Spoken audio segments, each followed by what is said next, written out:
Sí, vale. Bueno. A ver. Sí. Bueno, lo primero, la sorpresa ante el desinterés en llamar a los propios comparecientes de algunos de los partidos políticos que han propuesto comparecientes, ¿no? No es normal que haya comparecientes que probablemente ni se hayan enterado de que tenían que acudir aquí hoy o que se hayan avisado en el último momento, ¿no? Y bueno, yo creo que desgraciadamente hay una tónica del funcionamiento del Parlamento habitualmente, ¿no? Donde hay una desidia y una desgana, y especialmente por el partido que gobierna y que impulsa también esta iniciativa, ¿no? Y bueno, a los comparecientes que se enteraron ayer, pues bueno, pues que así funciona este Parlamento, ¿no? Y lamento por ello, ¿no? Sobre las comparecencias en general y sobre las preguntas, desde nuestro punto de vista necesitamos un marco que amplíe la participación electoral, que amplíe pues los fundamentos democráticos y que la propia ley electoral encaje, desde nuestro punto de vista, con las demandas de mayor participación ciudadana, de mayor democracia, de una regeneración política que se ha mantenido en los últimos años, ¿no? Por eso, en nuestro caso, llegamos a decir que nos parecía insuficiente, ¿no? Porque queríamos una reforma más ambiciosa que incluyese más mecanismos y que viniese acompañada de otros procedimientos democráticos, ¿no?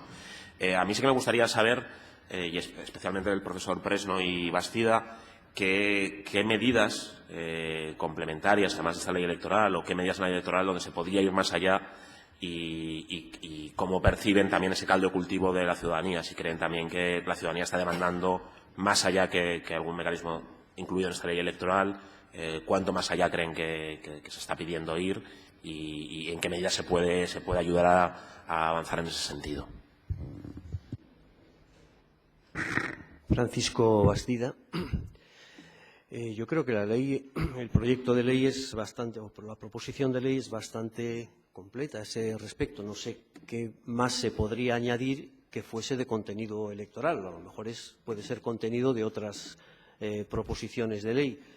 Pero de esta ley, pues me parece que va incluso más allá de lo que a lo mejor tendría que ir, ¿no? Y pongo, por ejemplo, pues mi duda sobre el voto preferencial. Yo personalmente tengo dudas de que pueda establecerse el voto preferencial porque podría contradecir la normativa electoral básica estatal, por ejemplo, en el porcentaje que tiene que haber en tramos de 5 sobre el 40% de un género y 60% del otro. No sé si eso se ha contemplado en la proposición, pero a mí me parece que esa idea del voto preferencial, que está muy bien en cuanto a participación del ciudadano y de que sea él el que elija y no los partidos, sin embargo, me parece que puede chocar con esa norma que es básica y que establece que tiene que haber un porcentaje de distribución por género. Claro, si todos los electores dicen que quieren que sean candidatos hombres y no mujeres, pues luego cómo se puede solucionar ese asunto, ¿no? Lo veo un poco complicado. Quizá habría que redactar de otra manera el proyecto para sustanciar esa cuestión. Pero, en general, darle más participación a los ciudadanos, pues no sé cómo se podría hacer desde el punto de vista electoral y en lo que concierne a la ley electoral. Seguramente, pues repito, habrá otras leyes que sí puedan potenciar esa participación ciudadana. Miguel Presno.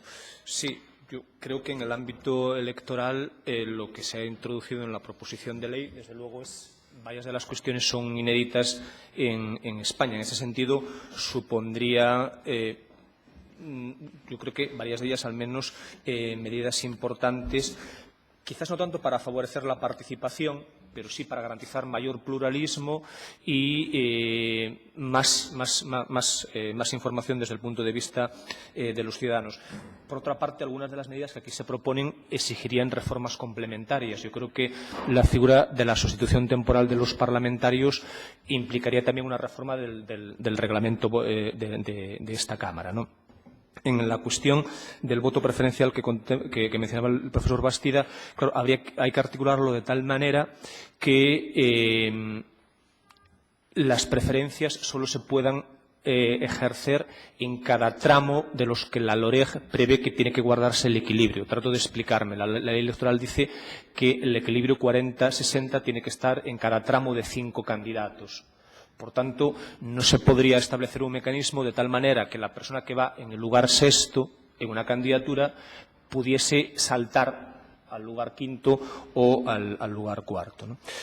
Me parece que, eso también lo comentaba el profesor Bastida, quizás igual no es el objeto de esta comparecencia, ¿no? Pero sí es cierto que otras cuestiones podrían desarrollarse en leyes que se tramiten a lo largo de esta legislatura. ¿Cómo se fomenta la participación ciudadana? Pues, entre otras razones, o entre otras vías, a través de la modificación, por ejemplo, de la Ley de la Iniciativa Legislativa Popular en Asturias, rebajando el número de firmas necesarias para presentar, por ejemplo, la iniciativa, o desarrollando, en el marco que prevé la Constitución, pues una hipotética ley de consultas populares en Asturias. También a través de las preguntas parlamentarias de iniciativa ciudadana. Es decir, hay un conjunto de medidas normativas que sí se pueden llevar a cabo, pero que yo creo que no forman parte del objeto propio de la ley. También creo que no todo se resuelve con normas. Es decir, creo que ciertas transformaciones de mayor profundización democrática tienen más que ver con las formas que con las normas. Creo que hay cosas que se pueden conseguir sin necesidad de cambiar ninguna ley, tampoco la ley electoral. La proximidad entre representantes y representados yo creo que no se consigue a través de una ley, se consigue a través de prácticas políticas en las cuales se tenga en cuenta la voz de los ciudadanos.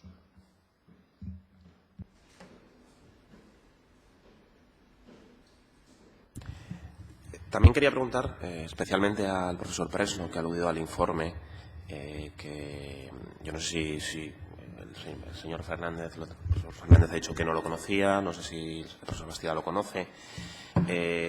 Había algunas cosas que cuestiona ese informe, que nosotros en la tramitación previa, en las discusiones previas a esta ley, pues habíamos planteado que nos producían ciertas dudas jurídicas, ¿no? Y una de ellas era el voto anticipado, donde para nosotros, si bien creíamos que era favorable el mejorar la participación, el ampliar la participación, pues generaba dudas de si podía abrir una pequeña puerta al clientelismo. Hablaremos más durante el día de hoy sobre ello, ¿no? Pero bueno, nos gustaría saber su opinión al respecto, sobre el voto anticipado, si lo han valorado y si comparten la opinión del informe en ese sentido de las dudas jurídicas que propone, ¿no? A nosotros repito que nos proponía algunas dudas, ¿no? Yo he podido leer Miguel Presno, yo he podido leer el informe. Entonces, en ese informe se cuestiona tanto la posibilidad de introducir el voto electrónico como el voto anticipado. Yo creo que, en términos técnicos, esas son formas de ejercicio del voto, no afectan a los elementos esenciales del sufragio y, por tanto, no están reservadas a una ley orgánica estatal. Por tanto, desde un punto de vista competencial, yo creo que la comunidad autónoma podría introducirlas. Luego me referiré a si me parece adecuado o no su introducción. El voto electrónico ya existe en España. Está previsto en la ley electoral vasca. Lo que ocurre es que nunca se ha aplicado, porque se ha articulado un voto electrónico presencial que obliga al elector a acudir a la mesa electoral y, además, ejercer el voto de manera mucho más complicada que a través de una votación física con papeletas. Entonces, yo creo que el voto electrónico no tiene mucho sentido si quiere competir con el voto presencial. Yo creo que uno de los éxitos del sistema electoral español es implicar a la ciudadanía en el control del proceso electoral a través del sorteo de las listas de las mesas electorales, en la que en principio puede estar cualquier persona que no sea candidato. Es un sistema muy transparente.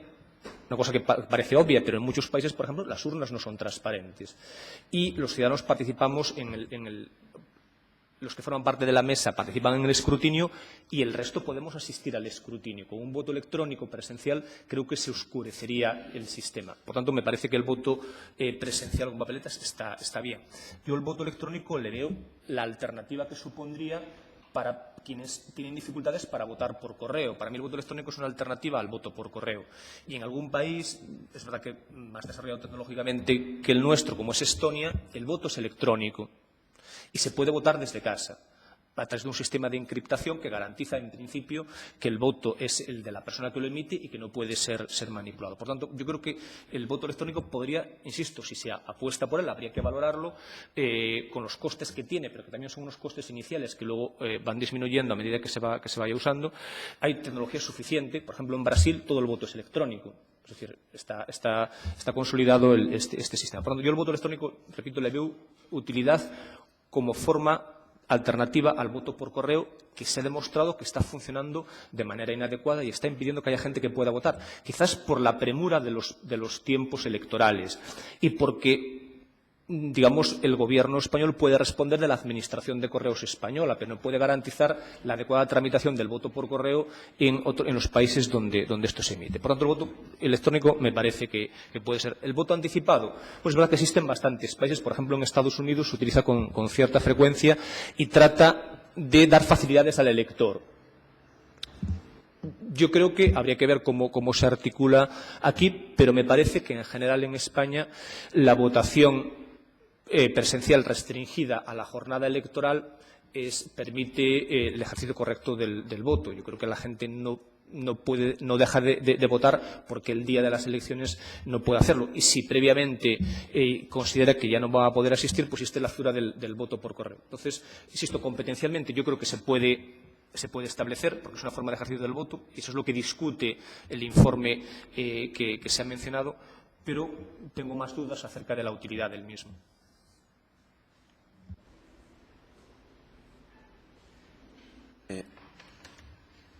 Sí,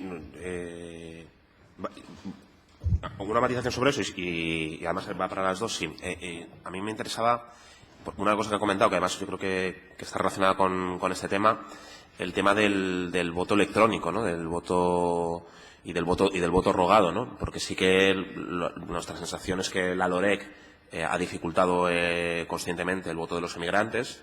El voto de los inmigrantes asturianos, solo el 4% votó el pasado 20 de diciembre, o en esa línea, ¿no? Y se ha convertido en algo muy complicado el votar desde el extranjero, ¿no?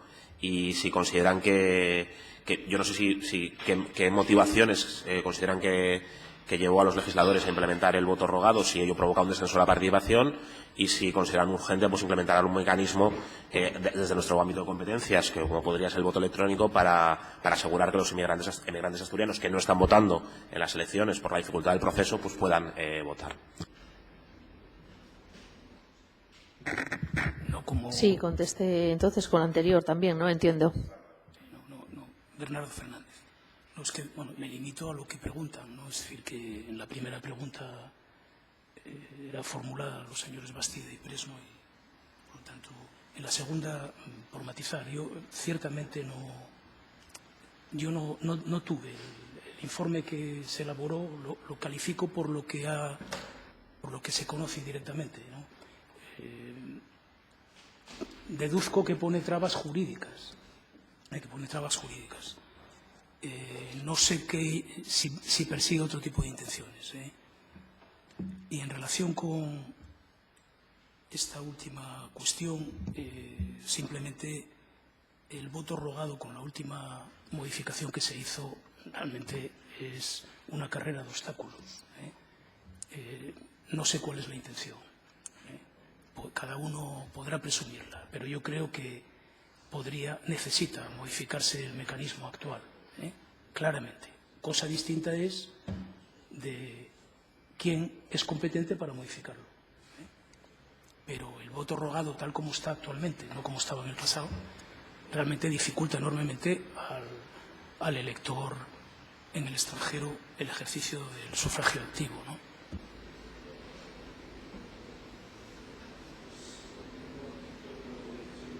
Miguel Presno, lo que el legislador manifestó en su momento era tratar de evitar fraudes en el voto por correo, de evitar que votase quien realmente no tenía derecho de voto. Y es cierto que se hizo una revisión del censo, hay que recordar que sobre el año 2005, para las elecciones autonómicas en Galicia, y se detectó que formaban parte del censo electoral más de 5.000 personas que estaban muertas, pero a las que les seguía llegando una carta del Ministerio del Interior diciendo que podían votar en el proceso electoral correspondiente. Entonces, la idea que en principio a mí no me, si esa es la finalidad, no me parece mal, tratar de garantizar que vote quien tiene derecho de voto, lo que ha hecho es hacer mucho más compleja la tramitación del mismo, porque se han introducido nuevos requisitos sin alterar los plazos.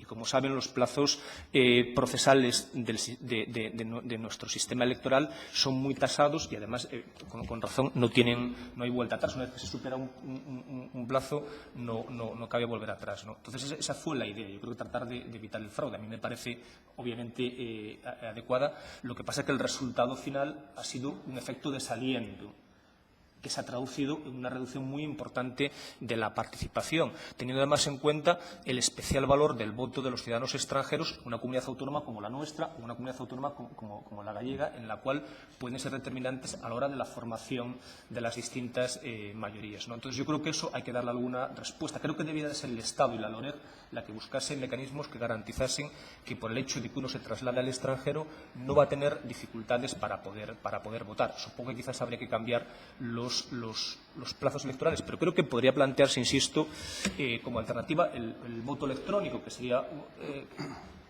al que yo le pediría que fuese simplemente un voto que garantizase que quien vota es la persona que tiene derecho de voto y que no se pudiese conocer la identidad del elector, ¿no?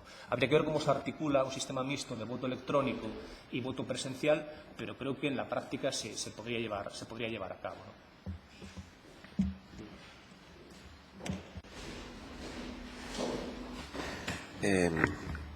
¿Qué otras medidas podrían ampliar la participación? Se ha mencionado anteriormente el voto de personas migrantes o migrantes en España, o voto de personas entre 16 y 18 años. ¿Hay alguna medida que se pudiera incluir en esta reforma de la ley electoral? No, rebajar la edad electoral no la puede realizar la ley autonómica. Seguramente podría realizarla la LOREG, pero no la ley autonómica, ¿no? Y, por tanto, no sé qué otras medidas se podrían implementar en la ley electoral. Insisto en que en otras leyes sí que se podrían presentar iniciativas diferentes, pero yo no las veo. Pero, en fin, si hay alguna propuesta, pues se podrían estudiar. Sí, yo creo que la rebaja de la edad electoral no cabe. Sí, repitan el nombre. Sí. Miguel Pérez, no. La rebaja de la edad electoral no cabe por parte del legislador autonómico, y la incorporación como electores y elegibles de ciudadanos extranjeros residentes en España está vetada por la Constitución, que, como saben, solo permite que puedan votar y ser elegidos ciudadanos de la Unión Europea o de Estados con los que España tenga algún tipo de convenio al respecto. A mí, desde un punto de vista democrático, me parece adecuado eso, vincular la idea de la ciudadanía a la residencia y no exclusivamente a la nacionalidad, pero creo que eso, en su caso, la Junta General lo que tendría, si quiere, es llevar a cabo una propuesta de reforma constitucional en ese sentido, pero la propia Junta, por sí mismo, por supuesto, no podría otorgar el derecho de sufragio a los extranjeros residentes en Asturias. Este informe que hemos mencionado anteriormente planteaba la posibilidad de alternativa, entiendo, al voto electrónico, pero que podría ser incluso complementaria del voto a distancia de algunos diputados y diputadas que estuviesen en sustitución temporal, bien por enfermedad, bien por maternidad o paternidad. ¿Creen que sería compatible la introducción de este mecanismo con algún mecanismo de sustitución o de un anticipado? ¿Creen que eso es posible en esta ley electoral? Francisco Bastida. Yo creo que se puede introducir el voto electrónico, pero no en todos los casos ayudaría a solucionar el problema que se plantea con la sustitución del parlamentario, porque en el informe parece que da a entender de que solo sería que la actividad de un diputado es votar. Y entonces, de ahí el voto electrónico, pero la actividad de un diputado es mucho más que votar. Y, por tanto, es la vida parlamentaria en sí misma. Y eso no se puede hacer mediante un voto electrónico. Por tanto, la sustitución de un diputado por otro significa que tiene que realizar las actividades que tendría que corresponder a ese diputado que es sustituido. Me parece que es un reduccionismo enorme entender que la vida de un diputado es votar y que, por tanto, todo se soluciona con el voto electrónico a distancia del diputado sin tener que ser sustituido. Miguel Presno, sí. Yo creo que, en todo caso, ambas medidas son complementarias. Que un diputado o diputada de la Junta General pueda votar, aun sin estar presencialmente en la Junta, yo creo que sería algo razonable en una situación puntual en que esa persona, por lo que sea, pues no pueda acudir ese día a un pleno o a una sesión de la Junta General del Principado, o tiene, por ejemplo, una enfermedad de pequeña entidad que le impide durante una semana acudir a la Junta. Por lo tanto, yo creo que ahí sí se podría plantear que esa persona pudiese votar pues, desde su domicilio, con todas las garantías, para evitar que su grupo parlamentario y, por extensión, los ciudadanos que le han votado sufran una consecuencia no querida por algo de lo que tampoco es responsable esa persona que no pueda acudir ese día puntual a la Junta General. Pero creo que para lo que está pensada la sustitución temporal trasciende a un episodio concreto y está pensando en situaciones de mucha más duración en el tiempo. Es una persona que tiene una grave enfermedad o una mujer que ha pedido pues una baja de maternidad, que estamos hablando no de unos días, sino que pueden ser varios meses. Por tanto, las medidas serían complementarias y no alternativas desde mi punto de vista. Uno de los debates en las conversaciones previas a la presentación de la ley era la inclusión o no, en los casos de sustitución, bien voluntaria, bien obligatoria, de personas imputadas en delitos de corrupción, ahora investigadas o encausadas, ¿no? Yo no sé, me gustaría saber su opinión sobre la posibilidad legal de incluir esto y sobre la conveniencia en materia democrática de que casos de personas que están en un procedimiento judicial en materia de corrupción, por alguno de los diferentes delitos, cree que sería positivo la inclusión como sustitución temporal, ya que no parece legal simplemente el que dejasen el cargo de diputado definitivamente. Francisco Bastida.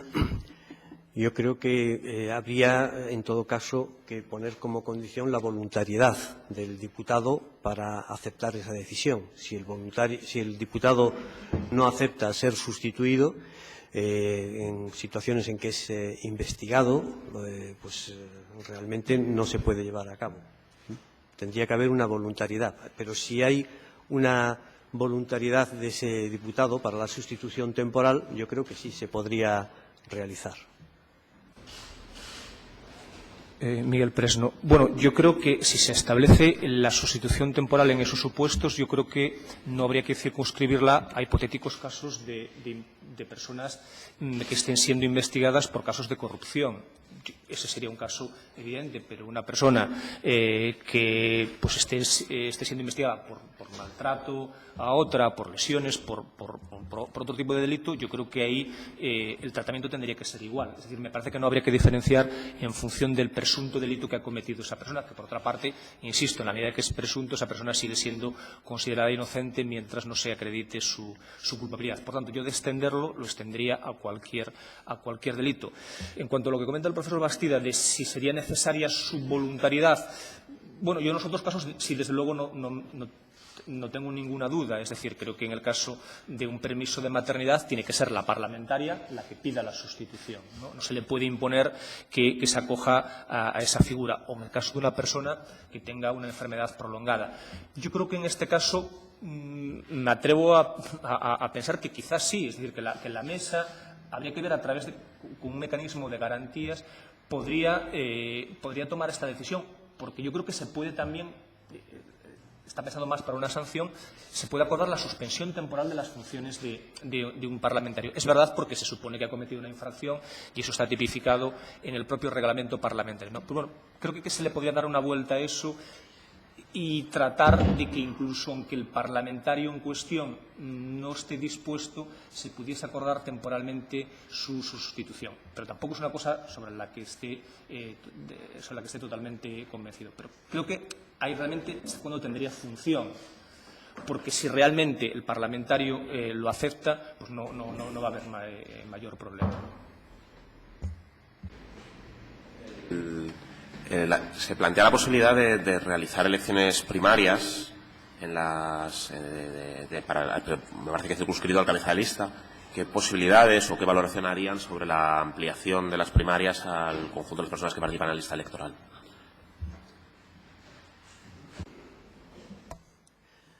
Pues Francisco Bastida, yo creo que habría que ver si eso puede concordar, ese tipo de primarias, con el sistema que establece la ley de porcentaje por género, porque a lo mejor chocaba con esa posibilidad. No sé cómo habría que articularlo, habría que estudiarlo, pero en principio me parece que extender las primarias, que sobre todo están previstas para la elección de cargos unipersonales, establecer las primarias a esos para listas que son cerradas, pues me parece un poco complicado. Miguel Presno, sí, yo coincido con lo que dice el profesor Bastida, ¿no? Creo que sería evidentemente un proceso de mayor democratización de la fase de elaboración de las listas, pero por una parte las propias formaciones políticas o en general los promotores de cualquier candidatura pueden optar ya por esa figura y de hecho en los estatutos de varias formaciones políticas se contempla esta opción. Yo creo que eso acabará generalizándose en el funcionamiento interno de los partidos políticos, ¿no? Y bueno, me parece que ya es importante el hecho de que se establezca en la ley, en la proposición de ley asturiana, esa exigencia para el cabeza de lista. En otros países en lo que esto funciona, yo creo que funciona más como una praxis democrática, como una costumbre que se ha ido generalizando en los distintos partidos y que hoy en día no se plantean que sus candidatos o candidatas no sean elegidos a través de un sistema de primarias, pero no tanto porque el legislador haya impuesto esa obligación que, insisto, me parece también técnicamente complicada de llevar adelante, ¿no? Por otra parte, insisto, el legislador ya ha intervenido ahí a través de la garantía de la composición equilibrada de las listas, que en algunas comunidades autónomas pues ha ido un poco más allá y se ha establecido el sistema de lista cremalla, es decir, la alternancia entre hombre y mujer entre todos los puestos de la lista, cosa que por otra parte el Tribunal Constitucional ha dicho que es compatible con la fórmula 60-40 porque lo que hace es mejorarla. Me quedan dos preguntas. La primera, una de las cuestiones de incompatibilidad, nosotros planteábamos también la posibilidad de que miembros del Gobierno no mantuviesen el cargo de diputados y que hubiese una sustitución temporal. Planteábamos el tema de la incompatibilidad entre concejal y miembro del Parlamento asturiano, pero especialmente había un asunto que nos parecía clave, que era el tema de la limitación de mandatos de los cargos públicos, tanto de los miembros del Gobierno, que ahí parece que habría que modificar también la ley del presidente, como de los miembros del Parlamento asturiano. A mí me gustaría saber su opinión de los tres comparecientes sobre la limitación de los mandatos. Algunos yo creo que han expresado algo. El propio Bernardo Fernández fue diputado de esta Cámara, si no me equivoco, durante bastantes años y emitieron un dictamen desde el Consejo Consultivo sobre ese respecto, ¿no? Y sí que me gustaría, bueno, pues conocer un poco la valoración que hace sobre la posibilidad o conveniencia de incluir la limitación de mandatos en la reforma electoral.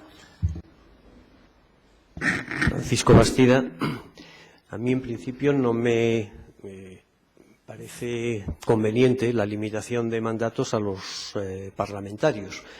En todo caso, serán los propios partidos políticos los que tengan que regular eso internamente y si consideran que ninguno de sus miembros puede ir en la candidatura a más de 2 legislaturas, pues lo establezcan.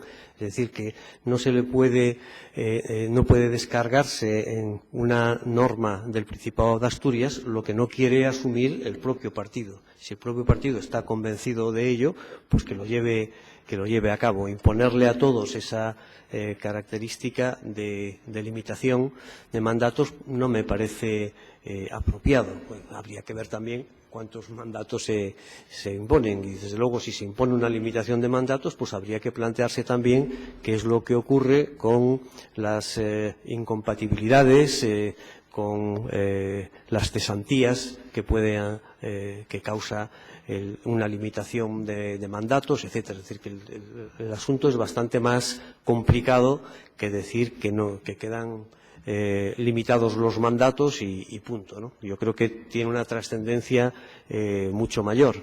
Y repito que me parece que eso es responsabilidad de los propios partidos y que lo valoren los electores al respecto, más que imponerlo una ley electoral.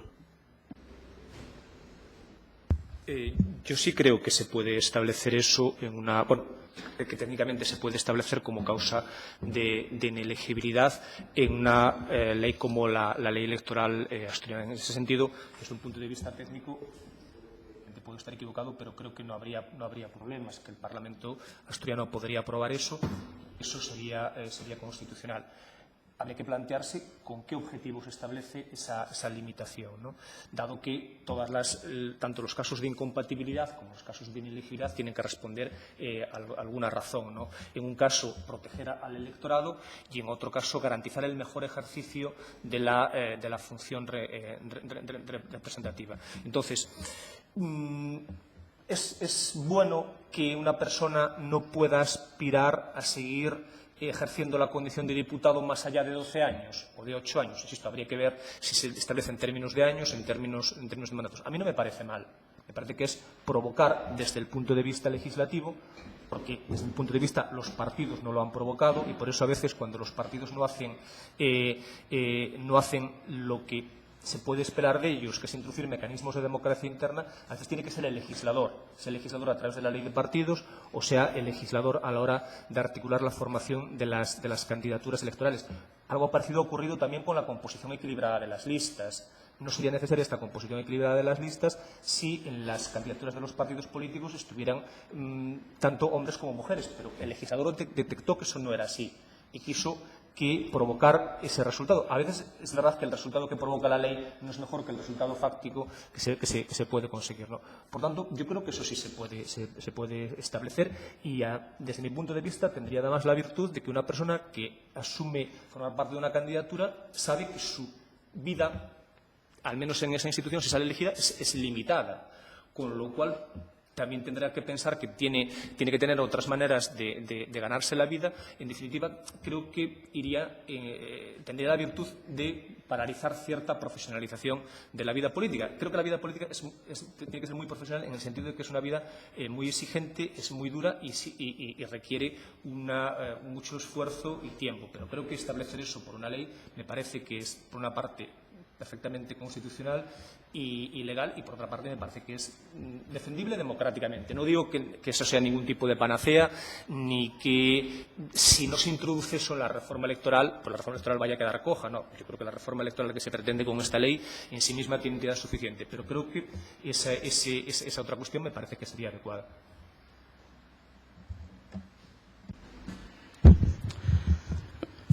Bernardo Fernández.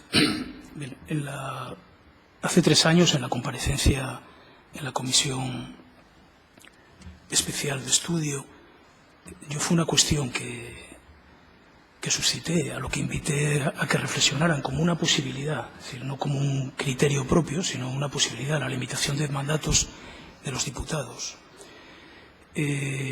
También es cierto que desde el Consejo Consultivo se nos sometió una consulta facultativa para que nos pronunciáramos sobre la viabilidad jurídica de limitar los mandatos del presidente, y al contenido me remito. Es decir, son 40 folios y lo que allí se dice es que jurídicamente es viable, que el modo en que se proponía hacerlo el Gobierno no era aconsejable porque se trataba de una ley, de una disposición heterogénea, es decir, con la ley o el proyecto que estaba tramitando, y cuando hay posibilidad y sobre todo hay distribución de materias por instrumentos normativos, que es lo que creo que subyace en su pregunta, es decir, cuando está preguntándonos o preguntándoles qué otras medidas habría que adaptar, así genéricamente, pues bien,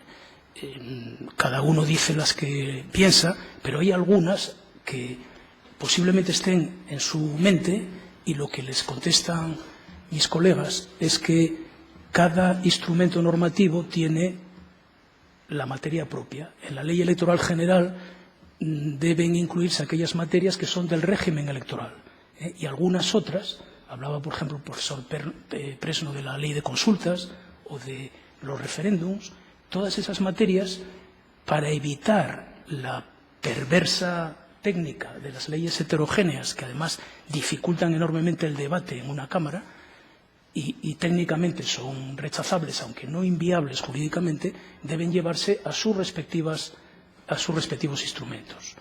Entonces, en aquel dictamen lo que decíamos es que era viable jurídicamente y analizábamos la práctica que había, que era muy propia la limitación de mandatos, aunque ahora hay una tendencia contraria, a incluirlo en los modelos, en las formas de gobierno presidencialistas, pero no en las parlamentarias. No en las parlamentarias. Lo que decíamos es que la limitación de mandatos del presidente era propio de una forma de gobierno y de relaciones interinstitucionales presidenciales o semipresidenciales, pero no de las parlamentarias. Ahora, si lo que se busca es otra finalidad, es decir, limitar, obligar o forzar a la rotación, a la circulación de élites, impedir la consolidación de liderazgos políticos o dificultarla, a esas otras finalidades puede servir, pero en la medida en que, por ejemplo, la limitación de mandatos del presidente alteraría la forma de, o al menos incidiría en la estructuración de las relaciones interorgánicas, me parece que nosotros, aunque no lo decíamos, se puede inferir que no éramos entusiastas de la medida, pero contestábamos a lo que se nos preguntaba. Era viable jurídicamente, pero desaconsejábamos que se hiciera como se pretendía. Es decir, que no sé, en esta Cámara hay una, creo, una práctica ejemplar, que es la de rechazar las leyes heterogéneas. Yo tuve que analizar para aquel dictamen la práctica que se había seguido y encontré que había una, la Ley de Presupuestos del 2004, que había introducido una disposición en una ley que además tenía distinto mayoría requerida, y que eso era un ejemplo típico de ley heteróclita, heterogénea, pero que no debe reiterarse en la medida de lo posible, no mezclar contenidos, sobre todo cuando el Estatuto reparte por materias y las asigna a instrumentos con normativos específicos, sin llegar en sentido puro a una reserva de procedimientos y con mayorías cualificadas.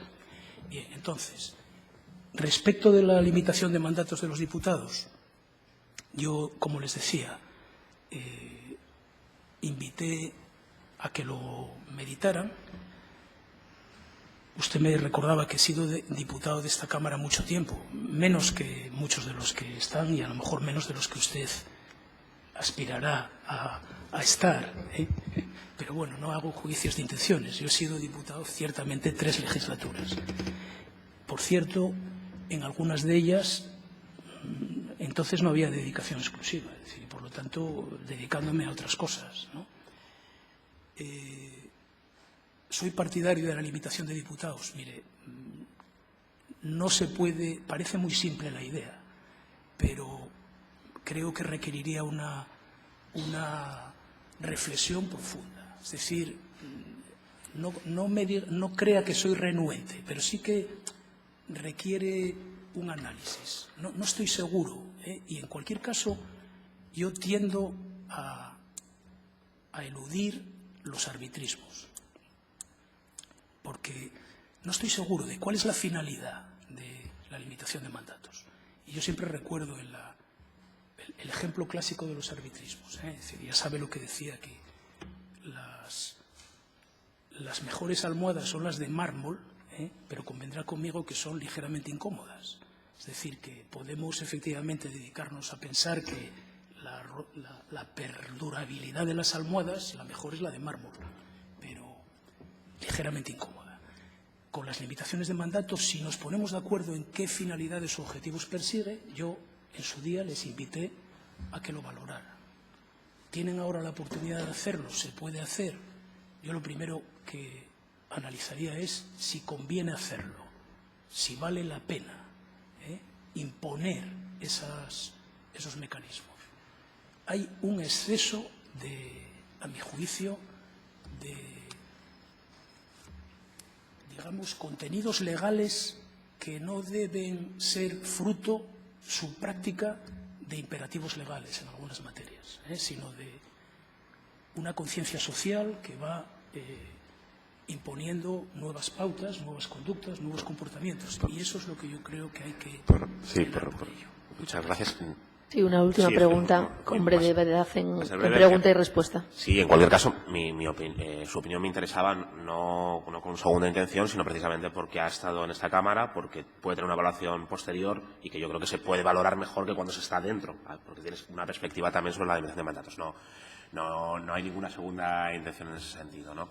Lo que sí le quería preguntar al señor Presno, ha comentado también el profesor Bastida, el tema de la desvinculación que existe sobre algunos de los diputados de las circunscripciones, con la picaresca en el cobro de las dietas, con diputados que eran elegidos por alguna circunscripción pero luego residían en Oviedo y cobraban dietas por ello, y que eso generaba una desvinculación.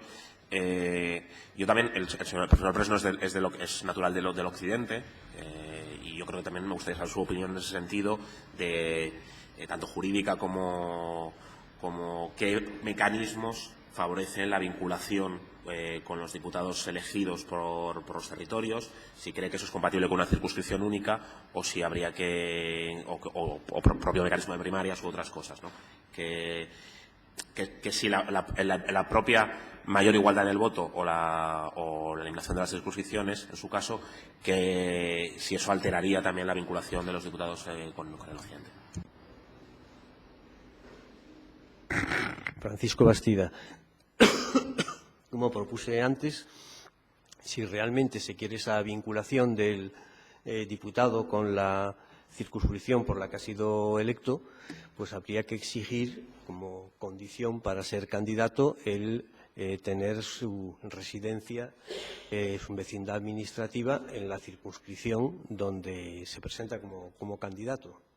Actualmente la ley no pone esa exigencia, así como el elector debe votar en su circunscripción, el candidato puede ser candidato sin estar en esa circunscripción. Creo que lo mínimo es exigir que ese candidato resida en tenga su vecindad administrativa en esa circunscripción. Miguel Presno, sí, coincido con lo que ha dicho el profesor Bastida. Si para votar la vinculación del derecho de voto se hace a la residencia, al menos a la residencia formal, que no siempre es la residencia real, yo creo que también en el caso de los candidatos tendría que exigírseles que residiesen en la circunscripción por la que se presentan. Otras medidas de conexión entre representantes y representados quizás, insisto, no tienen nada que ver o tienen poco que ver con las previsiones legales, tienen más que ver con la voluntad política de los representantes de acercarse física y políticamente a sus representados. El hecho de que una persona sea elegida en una circunscripción presupone que conoce los problemas de esa circunscripción y, sobre todo, que está en contacto con los electores, no solo cuando hay una campaña electoral, sino a lo largo de, como mucho, los 4 años de mandato en el que está ahí, ¿no? Y si se optase por una circunscripción única, eso también lo ha comentado antes el profesor Bastida, no creo que ahí tuviese que sufrir necesariamente la vinculación entre representantes y representados, porque creo, repito, que tiene más que ver con una conexión política que no con una imposición jurídica. Muchas gracias.